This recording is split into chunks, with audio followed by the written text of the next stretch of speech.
All right. Yes. FSD beta. Sunday. One day today. Welcome. I'm so pumped to test this thing out today. It's not even funny. Why? Because the sun's shining. I have roundabouts. I have neighborhoods. I have kind of city street driving.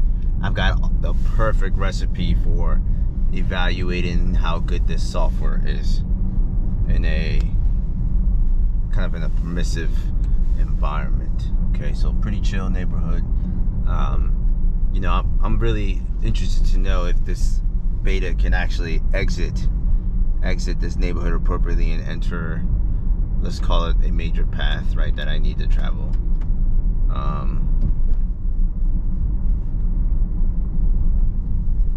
Yeah, it'll be interesting to see what happens here.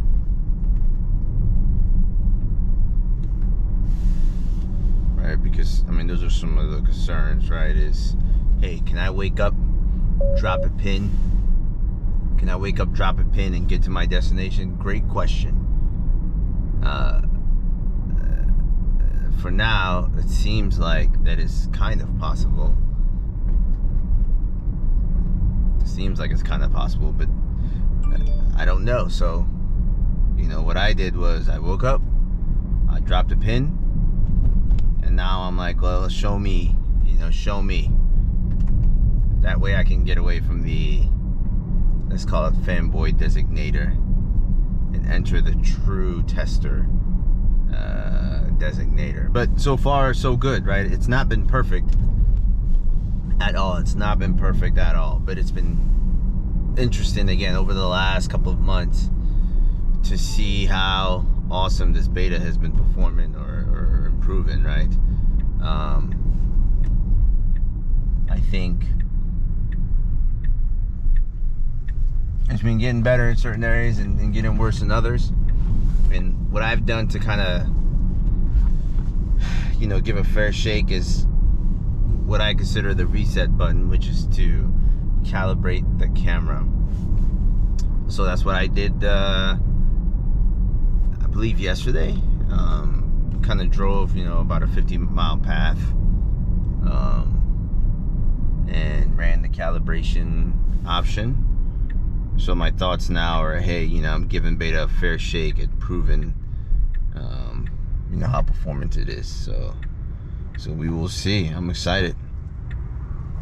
I got some interesting questions from the previous demo saying, hey, you know, someone else did some roundabouts and the vehicle didn't stop. Why did it stop in your area? And personally, I think it didn't stop in my area. You know, my initial theory was it didn't stop because of geographical reasons, right? So that, to me, what that means is that a lot of the training area comes from specific states.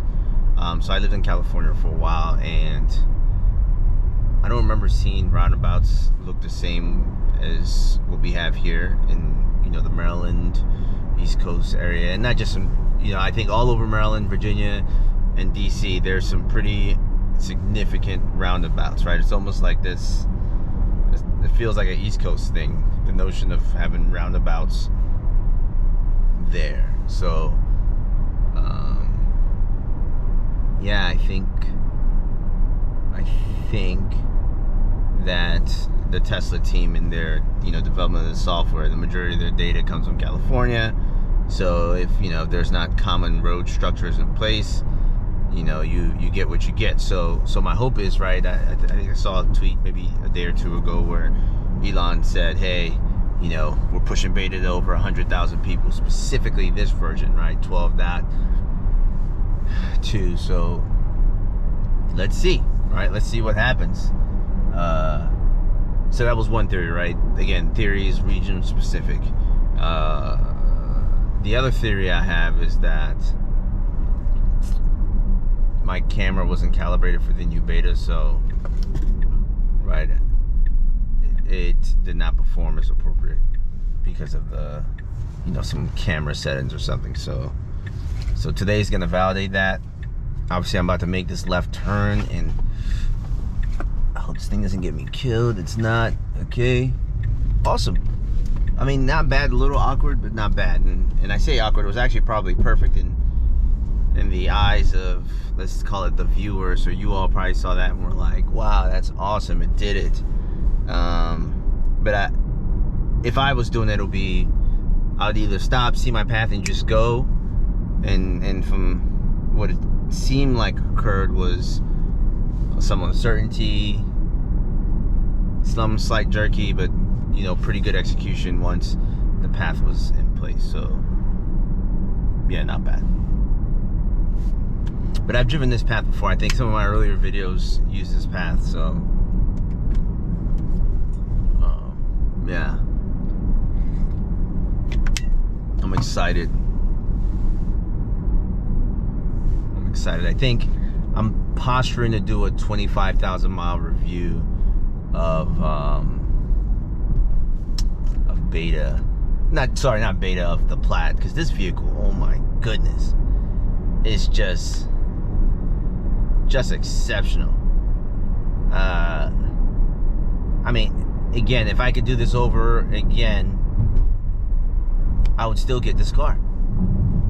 And I don't think I felt that way. Actually, no, I felt that way in the past with every other car I've owned, but this one is just special, right? This, you know, as I've iterated through vehicles in life, this vehicle has its own uniqueness, right? And I think, you know, my wife was telling me the other day she likes it. And I did not expect that. I expected more of, you know, not liking it as much as I do, but she seems to like it also. So that's positive. I think we've assessed that something bigger in the future might be more ideal, right, in the form of SUV, but I am leaning towards a truck more. So I think my you know, going in plan is to, I think what we are going to do is buy an F-150 Lightning, and again, in my mind, get the cheapest one, use it for a year. If it makes sense, keep it. If it doesn't make sense, get the Cybertruck. If the Cybertruck gets released before the end of the year, sell the F-150, get the Cybertruck. That's the plan, right? Because that Cybertruck is so daggone exciting. It's so exciting. It will have, you know, some of the suspension properties I'm seeking as far as adjustable suspension. It will be modular, you know, supporting different activities, whether it be working, right, putting mulch, which is you know, once or twice a year, put in bricks, put in wood, all those things that, you know, I have to do to sustain the house. And really, those are things I'm choosing to do from a hobby, you know, do things that I'm choosing to do that's outside of work. I have that opportunity to do it with a truck. So that is so exciting, right? To get a larger car and possibly, like I said, a truck. And that Cybertruck, I think, is going to hit all the right wickets. I think the F-150 will do the same. My concern with the F-150 is, one, it's just, right, Ford is trying to be aggressive and come out with something. And that's why they're coming out with the F-150. So that they don't lose that truck market share, but I don't see it being as successful as the gas one. Okay, yeah, so that, I think, yeah, it should have been way more aggressive than whatever we just saw. So this is my problem with the roundabouts. It should have been way more like intentional, right? Especially if it's all those vehicles turning like that. It should have just went. And again, maybe I'm the one who has kind of uncommon expectations for roundabouts, but I believe that the vehicle should have just went. But you know what? Can't complain. We survived it. Nothing crazy happened. People weren't complaining, so it was a good interaction. I think it could be better. Now, how do you make it better? Don't really know, because this is a very complex scenario. Okay, here's another one. Why don't you just go? It doesn't go. It just does this little weird stop thing, and then it goes. So, okay. But now it's driving so slow, and then it does a weird little, I think I'm gonna stop, and then drives even slower. But it's not bad. We're still winning because it made it through the roundabout, okay? So that's kind of the gist of what I wanted to show today, was that the car could make it through the roundabout. It's not perfect, but it's still pretty good. All right, well, thank you so much for joining me on this trip.